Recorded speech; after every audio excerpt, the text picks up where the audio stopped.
Welcome to the Sofariety Show, the SoFi Festival's online variety show for isolated times featuring lo-fi, high-concept, multidisciplinary, solo-ish performance. Hi, y'all. Stay hydrated.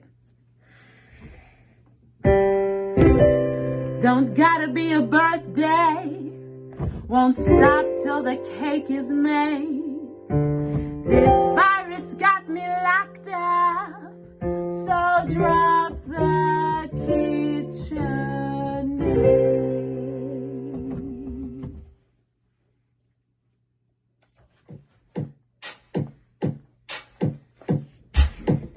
Mix it up, motherfucker, mix it up. Mix it up, motherfucker, mix it up. Watch it rise, motherfucker, watch it rise. Watch it rise, motherfucker, watch it rise.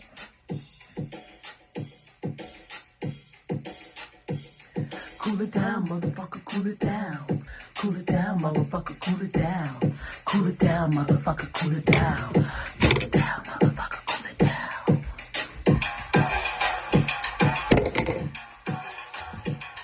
Frost it up, motherfucker, frost it up. Frost it up, motherfucker, frost it up. Frost it up, motherfucker, frost it up. Frost it up, motherfucker, frost it up. Eat it all, sugar all fucking day. Eat it all, sugar all fucking day. Eat it all. Eat it all. Hello and welcome to the Sofariety Show. I'm your co-host, Nathan Gebhard, along with Jody Christopherson. Cheers.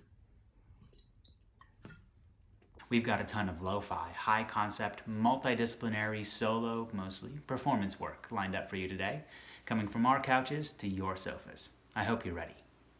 I just wanted to let you know we are pooling tips for the artists in today's show, so you can check out the PayPal link and use the memo line Episode 1 to donate to today's artists. Thanks.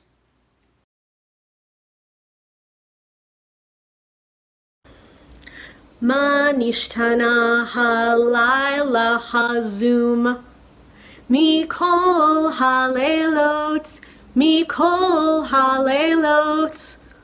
So, how is this year's Passover Seder different from all other Passover Seders? A lot of my other Jewish friends have been freaking out, figuring out how they're going to make Passover work this year. In this time of physical distancing, it's really different to celebrate Seder with little boxes on Zoom when you're used to going home for Passover and spending it with your family, doing your traditional family Haggadah and experiencing your traditional family recipes and dishes.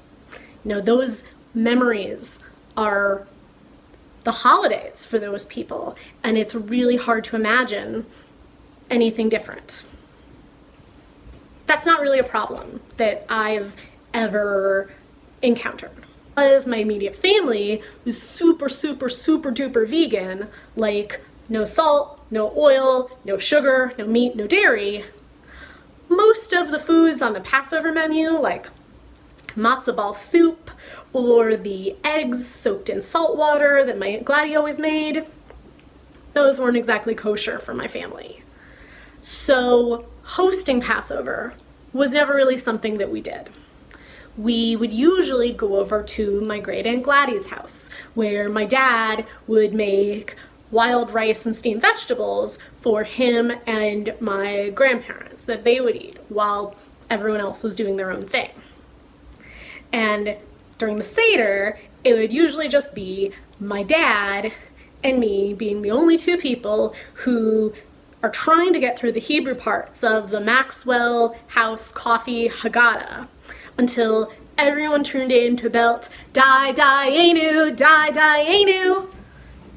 I mean, I love seeing my family, obviously, but the actual ritual and ceremony of it was never something I was that attached to. But since I went away to college when I was 19, it's been really fun to have an adventure every year to figure out what my Seder is going to look like. I've eaten Sephardic Moroccan food in Peoria, Illinois. I've had mind-blowing avocado egg salad with a bunch of chabadniks in Athens, Greece. I have had date sesame Syrian haroset at a really awkward Syrian Seder in Jerusalem in what I turned out later was technically in a settlement over the Green Line. One new way I'm preparing for my Zoom Seders is making my own matzah. So, in order to make your homemade matzah, you're only gonna need 3 ingredients: flour, olive oil, and salt, as well as warm water. You start off by preheating your oven to 500 degrees. So you start by mixing the flour, the salt, and the olive oil. I'm having the recipe because this is just me. For right now, I'm going to add 1/4 of a cup of warm water. I'll add more if it turns out I need it. And I'm gonna work it through with my hands a little bit. It should take about 5 minutes to turn it into a ball just like this. Next step, and this is probably the most labor-intensive part, you'll want to get your dough as thin as possible.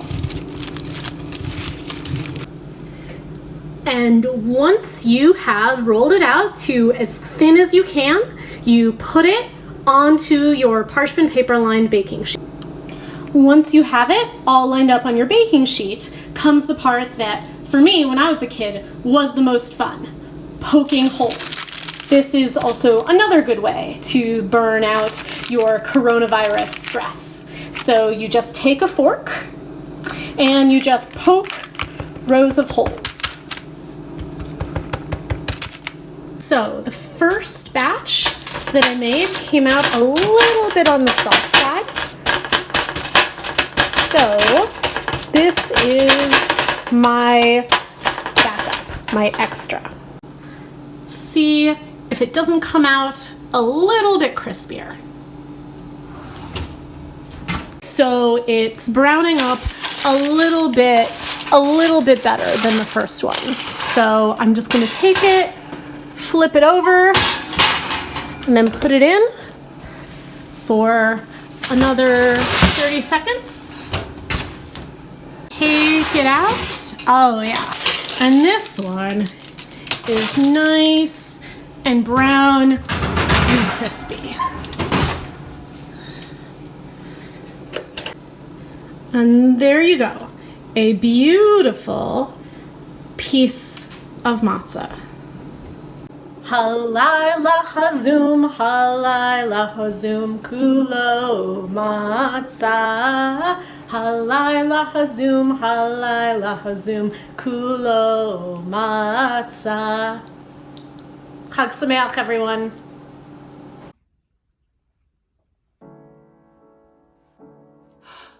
Hi there. Oh my gosh. Are you new to working from home?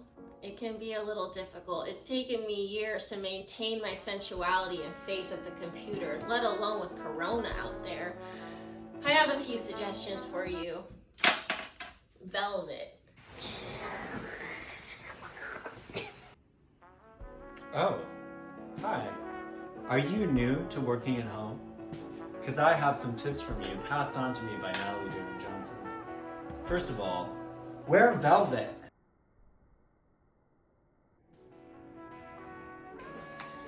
Be velvet. Or just work naked.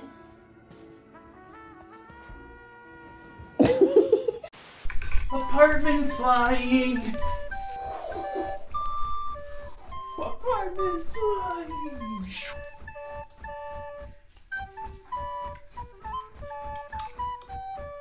My humble freaks. My gentle geeks.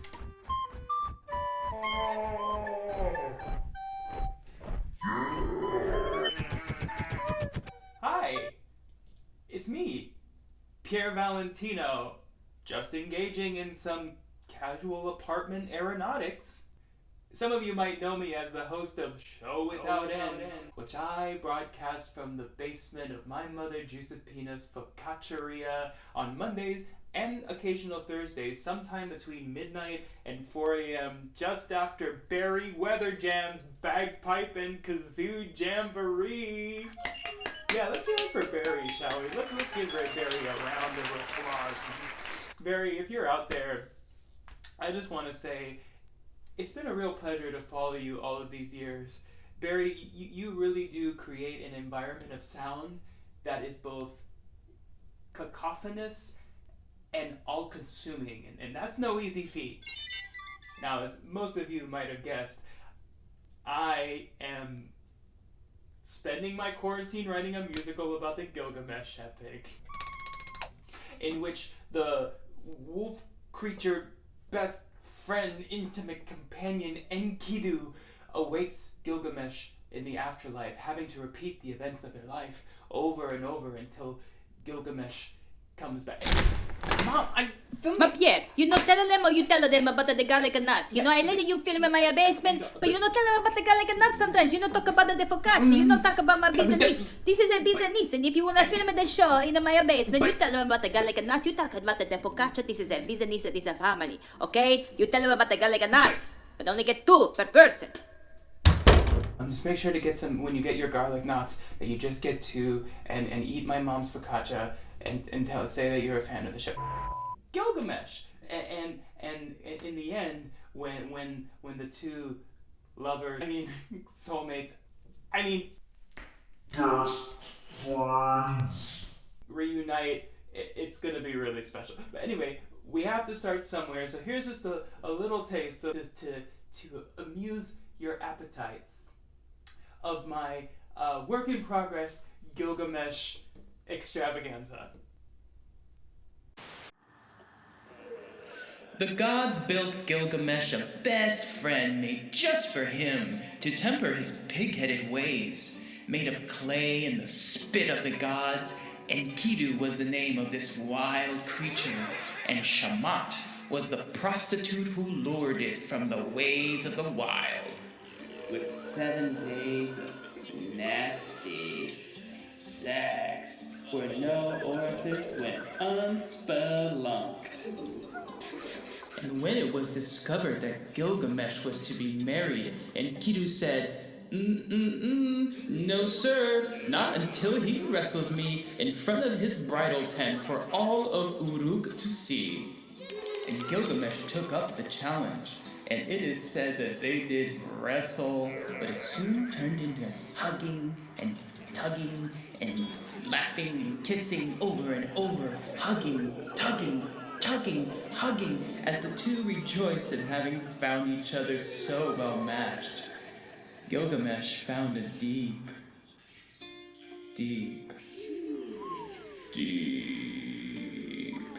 respect for this formidable creature. They soon became the best of friends and went on countless adventures.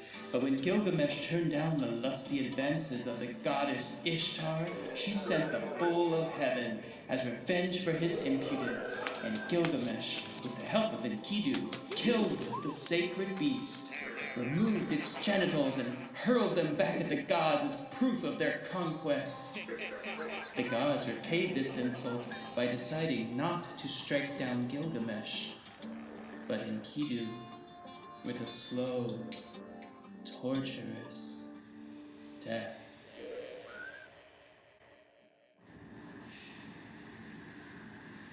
My big stupid friend, the underworld has made missing you my full-time occupation, and I can't get by on its minimum wage, too.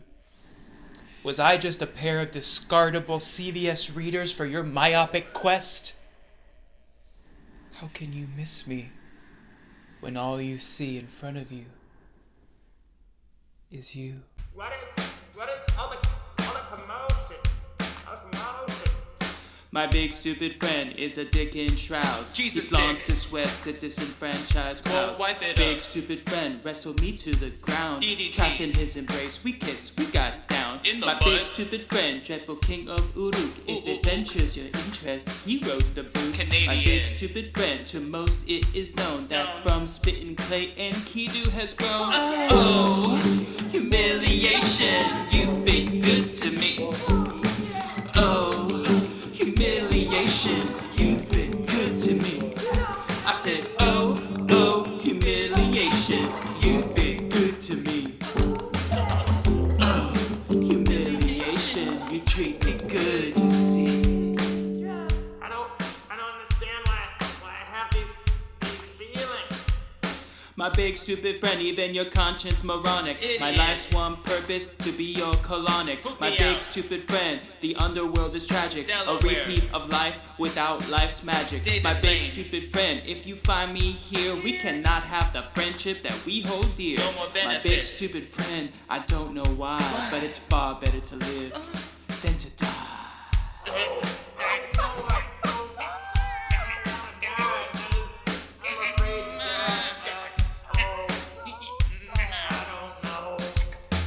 Oh, humiliation, you've been good to me. Oh, humiliation, you've been good to me. I said, oh, humiliation, you've been good to me. Oh, humiliation, you treat me good, you see.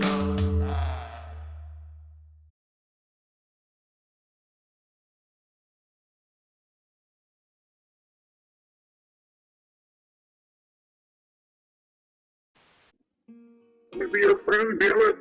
I just don't want to be your friend. Oh, I got your fucking hammer, damn it. Yeah, let me be your fucking friend, man. Oh, you punched me in the back. It's fine. Oh, you let's hug it out. Oh, yes, hug it out. Oh, on your face, child. Be my friend. Hey, fuckers.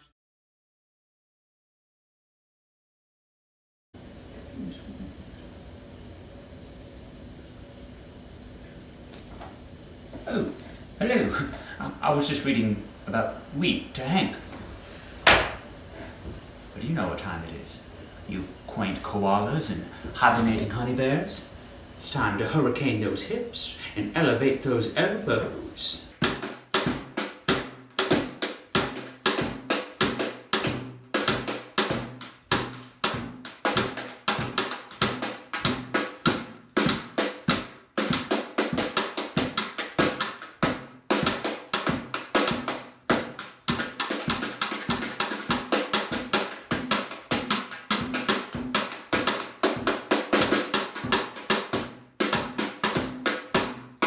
What? Yes, of course Rocknebulas can read. How do you think I'm so alliterative? Well, hello there, all you cozy cubs and you yawning yetis. Hope all this hibernating is honing your hubris. Just your local Rocknebula here, Yetien Kneedofatün, my buddy Hank. How you doing today, Hank? All right. Well, here's a little beat for chewing some meat so you can bop along with your mop on top.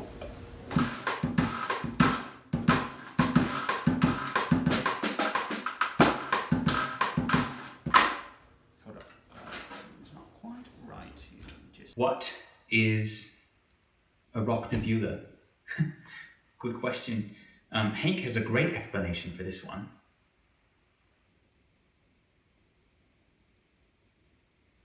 That's right, see, you get it now.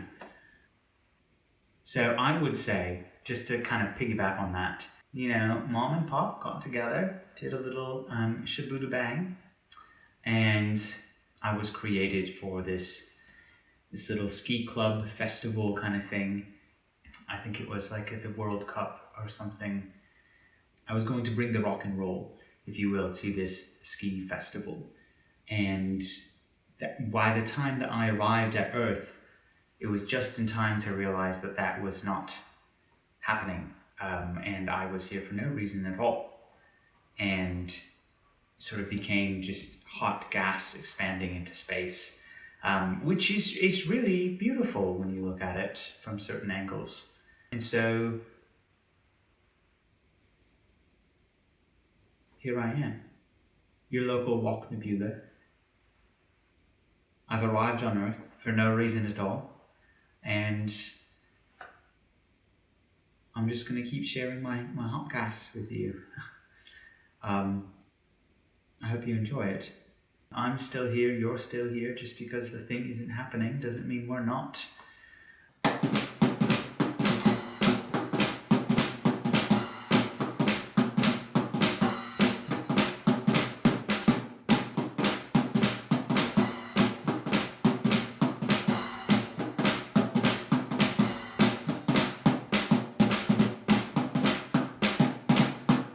Well, thanks for tuning in, you yearning yetis and perrying pandas.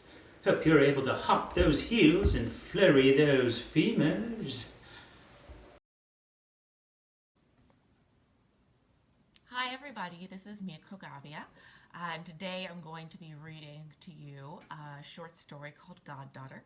It was originally written for Black Revolutionary Theater Workshop's Melanated Monday series. So, here we go. Just a note, actually. This story is a little scary and a little bloody, so it might not be the best for young viewers. When the bullet hit Nina, she died, and there was nothing anyone could do about it. That was the logic of the world. Cars hit you and you die. Knives pierce you and you die. Cops shoot you and you die. If death were reversible, then no one, Nina thought, in the deepest, most secret places of her heart, would have use of Christianity, because then there would be no mystery. Of course, Jesus would come right back. He'd rise up like a vampire zombie with his 12 vampire zombie followers, and they'd all eat his body and drink his blood for breakfast, and then the King of Kings and the Fishers of Men would set off to conquer the world. He'd munch, crunch, crunch on the right hand of the Father. And the whole forgiveness thing would be kind of moot because he'd wind up chewing on the other cheek of whoever nailed him to the damn cross anyway. Or at least, that's what she told herself as she fell down dying. Or at least, that was what she told herself when she fell down. When Nina was a young child in Indiana, and would have breakdowns of wailing and hitting and spitting, her mama swore up and down that she was not her daughter. "You must be the devil's daughter, because my Nina don't act like that," Mama Justine would say. Sometimes the words slid out like a sigh, sometimes like a curse. Sometimes she just muttered it behind her teeth at the store, clenching Nina's hand as she dragged her out to the parking lot for a beating. Not a beating, like the kind that left Vaughn Duluth missing half a pinky in 3 weeks of school, but a little beating, the kind administered with a hairbrush or a well-chosen switch. The kind that left Nina with temporary welts and a permanent temper. 3 years, and 2 family counselors later, Nina would learn that her beatings and Vaughn's were not so different in essence. But that's a conversation for a later time. The beatings and her mother's accompanying lectures drove Nina crazy, and it made her want to act out more. Every time her mother tried to beat her, Nina screeched and spat and clawed. She gave out as good as she got. By the time she was 12, the noise grew so loud that one neighbor complained, then another, and eventually Nina was sent to live with her mother's younger sister, Aunt Rita.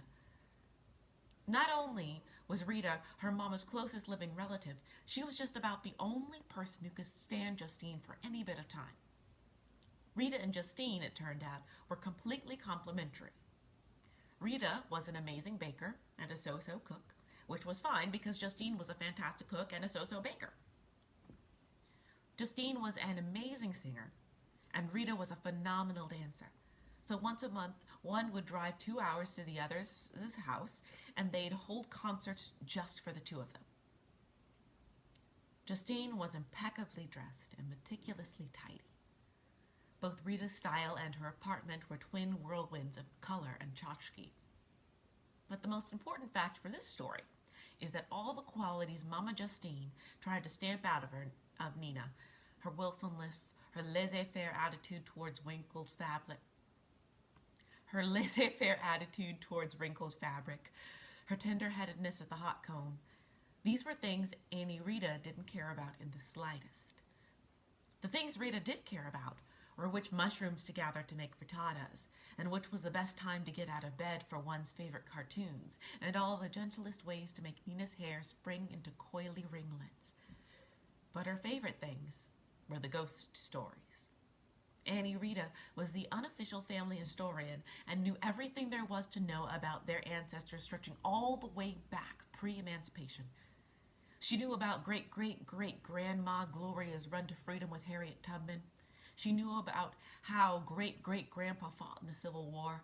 And she knew, or said she knew, about the haints and spirits that affected and afflicted the family. The haints, Aunt Rita said, were energies of ancestors manifest. They appeared on strong, windy days and kept company with either demons or angels or something unknown and more ancient. Some became poltergeists of slave owners who forced their way into the family line. Some became friendly nudges telling one to use these sort of spices in the stew or to take a different path on half-moon nights. But some haints, who were restless and restful all at once, and who had a particular purpose with the living, became a meld of the African in their blood and any culture they touched. And Aunt Rita's favorite of these were the harpies. She told Nina this over dessert one night. The two speared hot dogs over a fancy camp stove in the park, and Nina giggled and gasped and quaked all at once. The harpies, said Rita, came into family line during the 1900s Greek migration to Boston, when poor Aegean Nikos took great-grandma Betty for his secret wife. The two had a tumultuous relationship that resulted in green-eyed children and a quiet yet ugly divorce. But their 3 daughters, made of their sweat and sin and passion, told stories of ancient Greek wind spirits that cleaved men in two and carried them off in bloody pieces.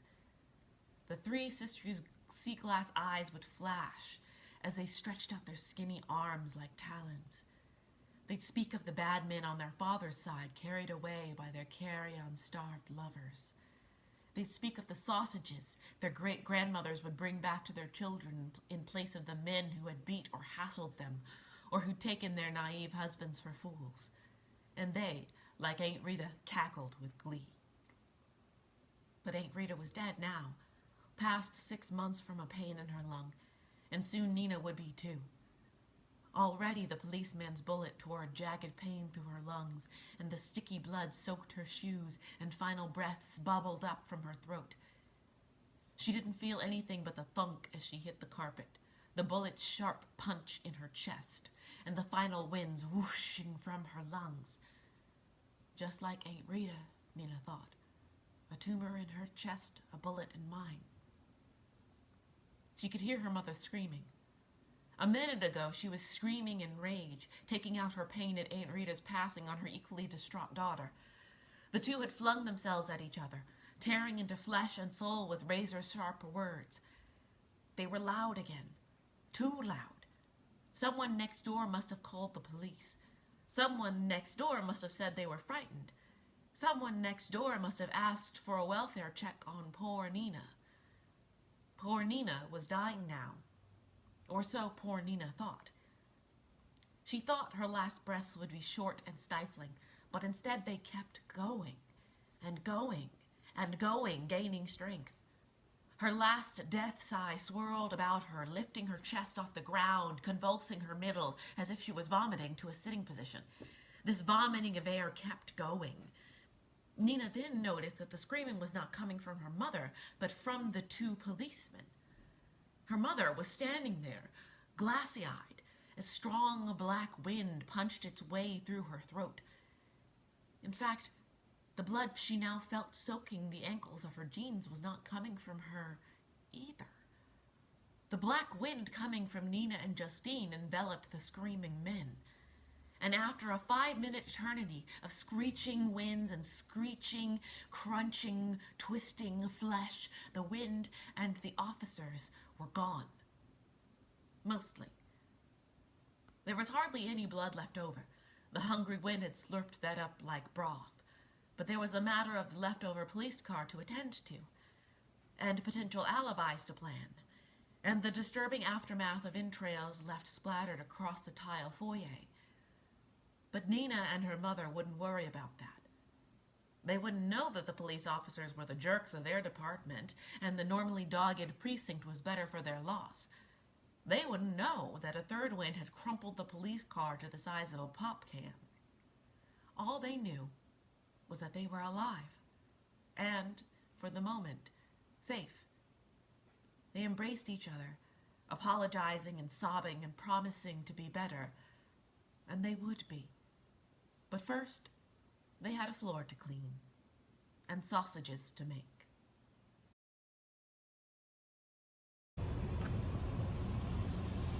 Hey, you guys. So it's nighttime here in New York, and this is the best time to go on walks because there are fewer people out and about. This is Chelsea. And as you probably saw, the Empire State Building is lit up tonight, and it's this big beacon of like a signal.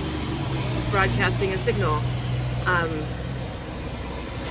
And it's been doing that for a while. I can see it reflected in like the buildings around me, but tonight I went out in the street and saw it like in person.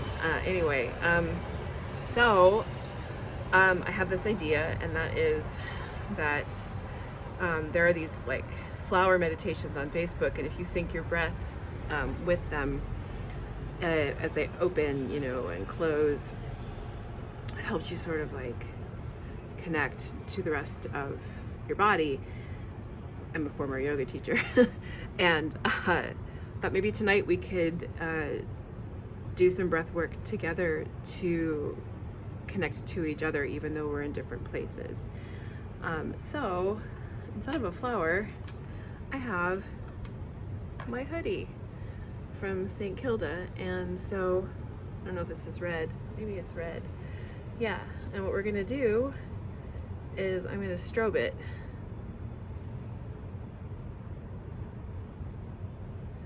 For you. And you can just sync your breath with the changing colors. So maybe we can have a moment together before we all go to bed tonight, or I don't know what time of day you're watching this.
Recording.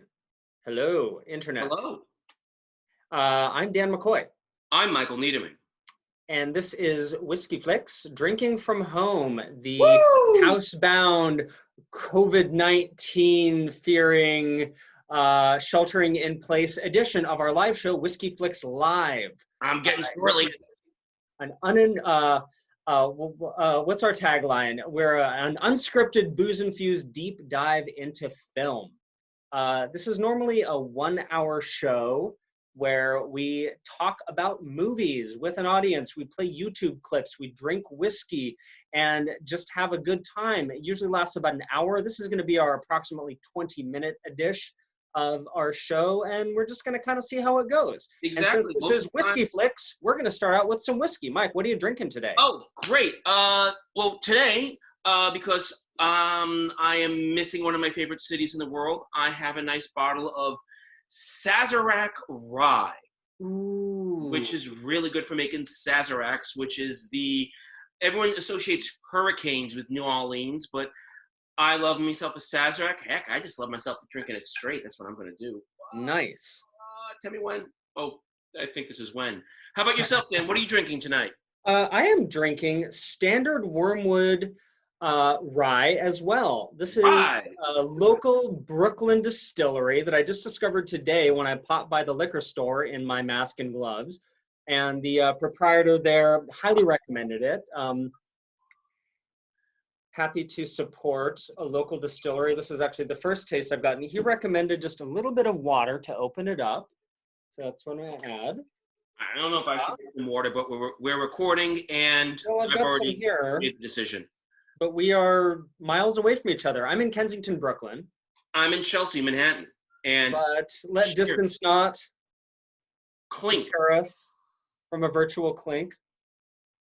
How's your whiskey, Dan?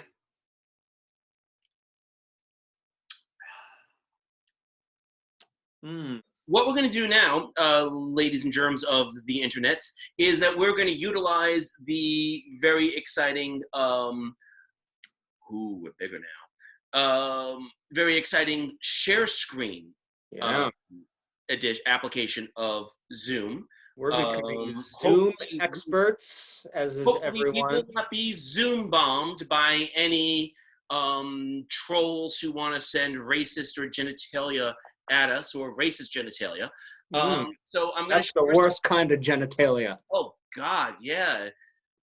I can't think of a good joke, but although if you want to send pictures of, tolerant, inclusive genitalia, by all means. I messed that up. Let me do that again. Who knows? It's a whole new world. It's a mystery. New world, new rules.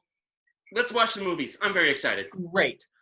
We have 5 clips lined up, which I have very carefully curated to entertain us today. But I'm going to ask you, Mike, to not go in order, say from top left clockwise, which may be your instinct, but to choose at random. Okay. Choose whichever of these. I will let you know right now. These are anagrams that I found for these clip titles through not through my own doing, I'm going to admit, but through an online anagram generator. But whatever.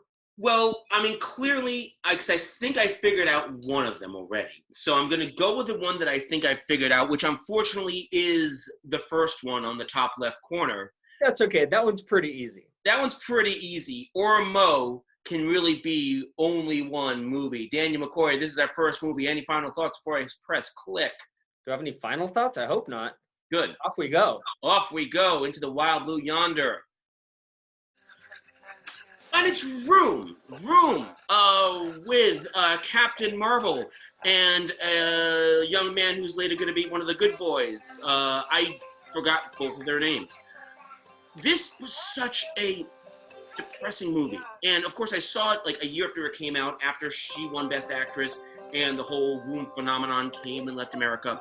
But dear Lord, if there's any movie that speaks to this time, I'm not saying it's this one because I don't want my experience to be compared to someone who had to endure intense amounts of emotional and sexual abuse and child abuse, but making a life for yourself in a room. Heck, I've got 3 rooms, including the kitchen and the balcony back there. I think I'm doing okay. I can also go outside, but every single time I go outside, there's still fear.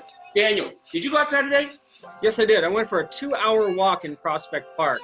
Lovely. Jody and I went for a 2-hour walk down in Union Square and back, and there were so many people out who did not seem to care that we're living in a pandemic.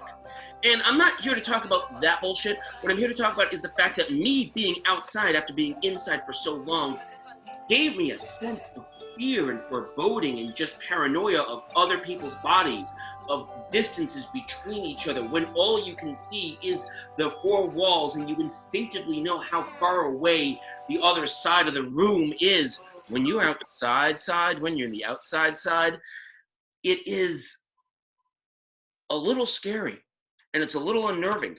And yet they made it work. And they had to make it work. They loved each other, the mother and the son, and they, of course they fought, and of course there was this existential threat on the outside that, well, I think we can keep it out so long as we stay indoors, but they could not. Like, I can't make a joke here. There's no joke to be made except one of just deep, the humor of deep empathy, and then realizing that you don't really have that shared experience, that what you're experiencing is only a pale version of the reality of what other people are dealing with. Heck, I can't even empathize with the pain and the suffering of the disease. I actually have had a couple of family members who have lost to the disease, elderly, all of them, and sickly both, but it's still such a academic concept. It's just something I see on TV. Everyone that I really interact with regularly are fine. So to say, oh, that's like my life, I can't do that. And it would be wrong for me to try to do that. Daniel. The reason that I picked this clip is because this movie, to me, symbolizes at least the ability that we're finding. And to me, one of the defining things about this movie is the survival techniques that this mother and son undergo, especially on her part, in creating an entire world within this minuscule environment that they live in.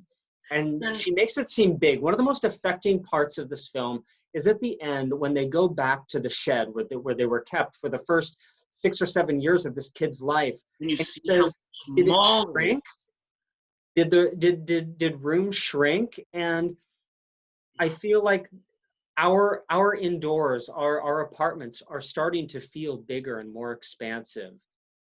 I want to touch upon. I have a day like today when I go outside and I walk around for 2 hours. Scary. In the park, in the streets, even though, I'm kind of playing dodge with the people who, again, like don't seem to realize that there's a pandemic and are sidling right up next to you.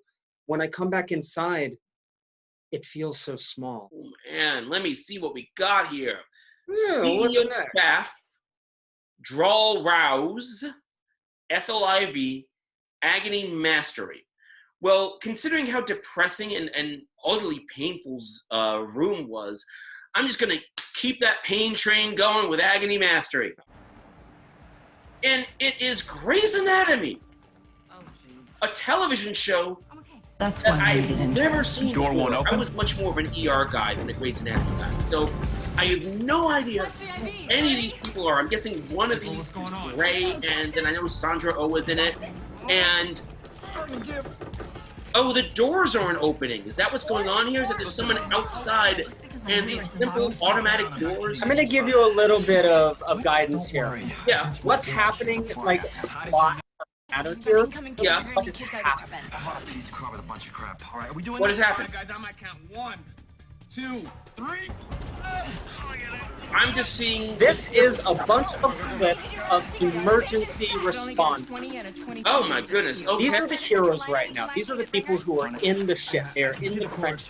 These are the people, these are the EMTs, these are the surgeons, the doctors, the nurses, the hospital staff, all of the people who are working without the proper supplies because our government will not give them and are going to work every day anyway, risking their lives and their health in order to help us. This is the shout out to the emergency. Well, I appreciate that shout out. And do you know any people who are healthcare providers? Yes, my cousin Tammy is a nurse. She's retired, but she's going in and volunteering back in the ship several times a week in order to help people in Washington who are in trouble. That's really admirable. I have 2 clients because I'm freelance, parents of kids that I work with.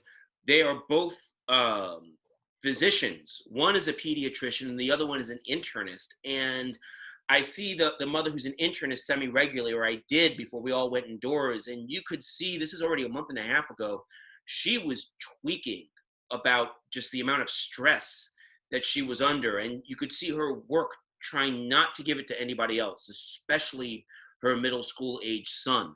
And she has just been such a benefit to me, just even in the small things that she's provided for me. She's given me such guidance of what to do to get a flu shot. She gave me a box of surgical masks just so that I would feel a little bit safer coming in and out wherever I have to go. And I cannot imagine the utter shit show that can be going on in these places. Hopefully there will be some definitive work created about the people who were on the front lines working during this crisis, because right now we're getting so not sporadic information about what is going on inside. I muted it. I should get a little bit louder maybe just so you can get a chaos. But I saw the briefest of articles today saying that 5 coronavirus patients got to, by accident, the hospital ship that's in the Hudson that was supposed to be for non-coronavirus patients. And your first response is, oh my goodness, how could such a mistake happen? 5 patients going to where the coronavirus place was supposed to be plague-free. Of course that mistake was made. I didn't realize that it was supposed to be for non-COVID related patients. Apparently, it's for the people who weren't affected. It's supposed to be facilitating thousands of patients, but there's only 20 on it so far. I know, because I think there's that few patients going to the hospital now if you don't have coronavirus. I wouldn't want to go to the hospital at all right now. I'm scared of hospitals as they are in a normal day. Okay, CEO FAF. What are you going to pick next? Draw Rouse, Ethel Ivy. Do you have any suggestions? Do I? I created these. I'm leaving it up to you. All right. Then you're leaving it up to the hands of the alcoholic monkey. You get what you're going to get. I'm going to go with CEO FAF. It sounds very vaguely dirty to me. I want to know what CEO FAF is. Wow. There we go. Why are you giving me a recording of Face Off that someone made from their home computer? Hit play, doofus. I can already see what it is. And this is the weirdest totally remember that I fucking hate that about the movie. This is every single one of these from that thing movie. That the dad does that people just stop! Oh, the goddamn look. I don't know. No. I gotta rewind. I have such control here. What? Oh God! If I were married to John Travolta and he did this. Dude, get your fucking hand off of my fucking face. I don't care if you are actually the mind of my husband's mortal enemy in his body. I don't care if we're grieving off of the loss of our son who was tragically assassinated when it should have been me. Why aren't you playing this while you talk? Oh, because look at it. Look at that right there. No, I just want you to live with that on, like, just, like you have to quote Chris Cuomo, you got John Travolta's banana hands right in your face. Oh, that goddamn And here look. it comes again. Oh my God. Is this a sex thing? But it can't be, because he did it to his son. He does it to his daughter. He rubs his hands on his faces, and there's this little, like, he gets the lip. The catches Someone thought this was the best idea. Like E.T. Oh. See, who would you rather having that done to by? Travolta or I can't even. If you had to pick, if there's a gun to your head and one of them had to, like, do this to you, would you want it to be John Travolta or Nick Cage? Or Nick Cage? Oh God! Oh God! God! What? No! Oh God! No! I don't want to. Like, can it be Joan Allen? No! How many times did this happen in this movie? Okay, Ethel Ivy, please, can you wash this bad taste off of my bottom lip? And that's the thing about what's going on right now. So what we're seeing here is the John Carpenter late Reagan era's classic, They Live, starring the immensely talented Rowdy Roddy Piper, rest in peace, who discovers with special sunglasses the truth the capitalist truth about the world, that we are all here to marry and reproduce and purchase and consume.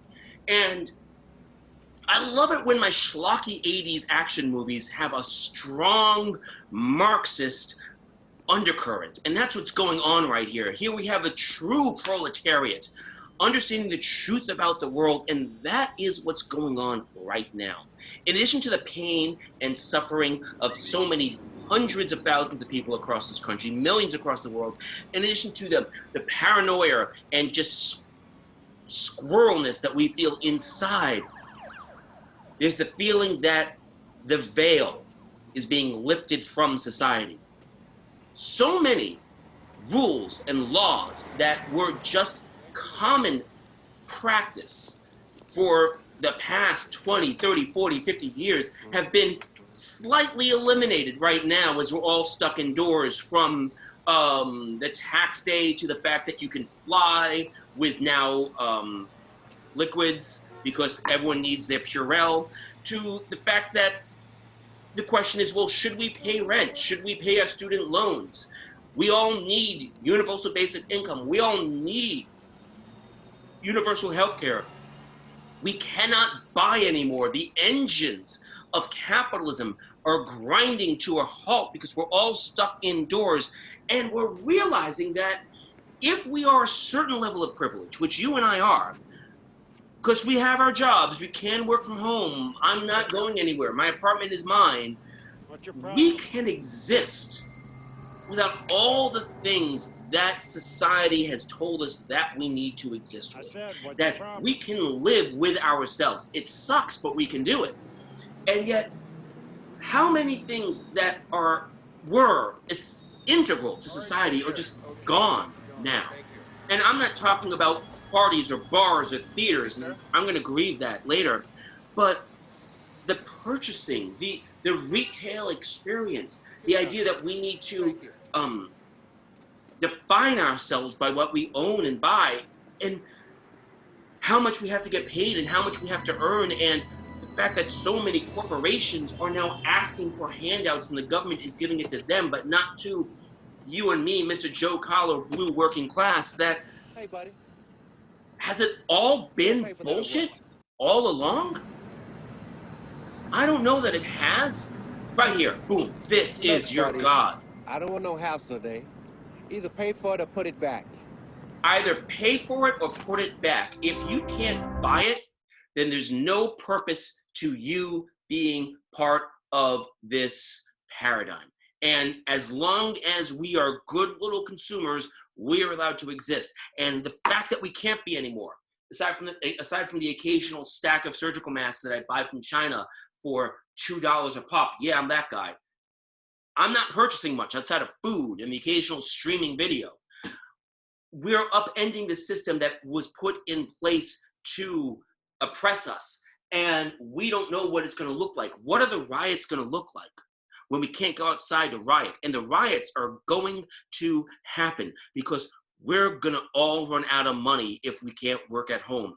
If we can, that $1,200 is only going to go so far. That 1 month of rent amnesty that some places are doing is only going to go so far. I heard that some places are saying that you don't have to pay rent for 3 months, but after 3 months, you got to pay those 3 months back in full. And to be honest, that $1,200, when we all start getting that, when that starts appearing in our bank accounts, how many of us are going to go out and spend that? Not me. Not me either. Not me. That's my rainy day fund right now. I'm joking. I'm going to take a cruise with it, but that's not true. I'm putting that away because I don't know how long I'm going to have a job. I mean, seriously, I might get a little bit more whiskey, but that's about it. You have a job. I freelance, and my freelance money has gone down, but it's still okay. But it someday may not be. And if we're going to be in here for months, remember when we thought this was going to be 2 weeks, in and out, one and done? Mm-mm. All right, so that was, what was it? I'm drow rouse. All right, let's see what this has to do. Boop. It's now. Oh, yeah. Zombie camouflage. Zombie. Oh, goodness. Well. And here we go. It's one of the more recent zombie apocalypse movies, where the solution is illness. Explain. I read the book, but I didn't watch the movie. In the movie, he discovers that injecting himself with a flu virus masks him from the zombies. Huh. He notices sick people not being attacked. And so, he puts two and two together over the course of the movie and eventually lets himself down into this lab and injects himself with a flu virus, which stops the zombies from recognizing him as meat. That zombie looks a lot like Matthew McConaughey, by the way. What if there was a zombie apocalypse that happened right now, incidentally, and the coronavirus, those who are infected with it, were the ones who were saved? I don't know. Just that's some sort of like weird circuitous irony you got going over there, Dan. But I appreciate this because that's what that's what a vaccine is. The vaccine is the disease, just a little bit in your bodies. Mm-hmm. And that, of course, makes me wonder why we aren't getting the quicker vaccine. We're all suddenly becoming experts on how vaccines work and why they're not coming quicker. What do you mean 12 to 18 months? I don't understand. Can't science happen faster? Mm-hmm. Of course, I have to talk about this movie because I haven't seen it, except for like the couple of clips on YouTube. I haven't seen this part, the fact that one man figures out the solution. Because that's not what the book is. Have you read World War Z? I have not read the book. World War Z by Max Brooks, Mel Brooks' son, is nothing like this film. It is it's an anthology of stories of the Great Zombie War. So each chapter is a different person telling their experience during the zombie war, whether it's in China where it starts. Of course it started in China, because that's where science fiction can go to now, because we don't have Russians anymore. It starts in China, where the Battle of Yonkers, where it's all about being in a city and all of the bodies being shoved up through a bottleneck. It's a great book. I highly recommend it. But there was no singular solution. What solved it was the collective work of a nation coming together, realizing that we all need to invest into healthcare and infrastructure and morale. One of the key points of the book was when the Steven Spielberg character directs a movie that made everyone feel better about being in the zombie apocalypse, and that made everyone a little bit happier and ready to go to work. And we have none of that now. We don't have the infrastructure. We don't have the healthcare apparatus. We don't even have the fucking morale. Anyone who has morale right now is actively endangering those around them because they're refusing to curtail their experiences. It's never one man that saves us. It's all of us. And that's what really scares me. And that's the Sofariety Show. From our couches to your sofas. We'll see you next week. Subscribe. Subscribe. Subscribe. I almost forgot. We're on YouTube. Don't forget to like and subscribe.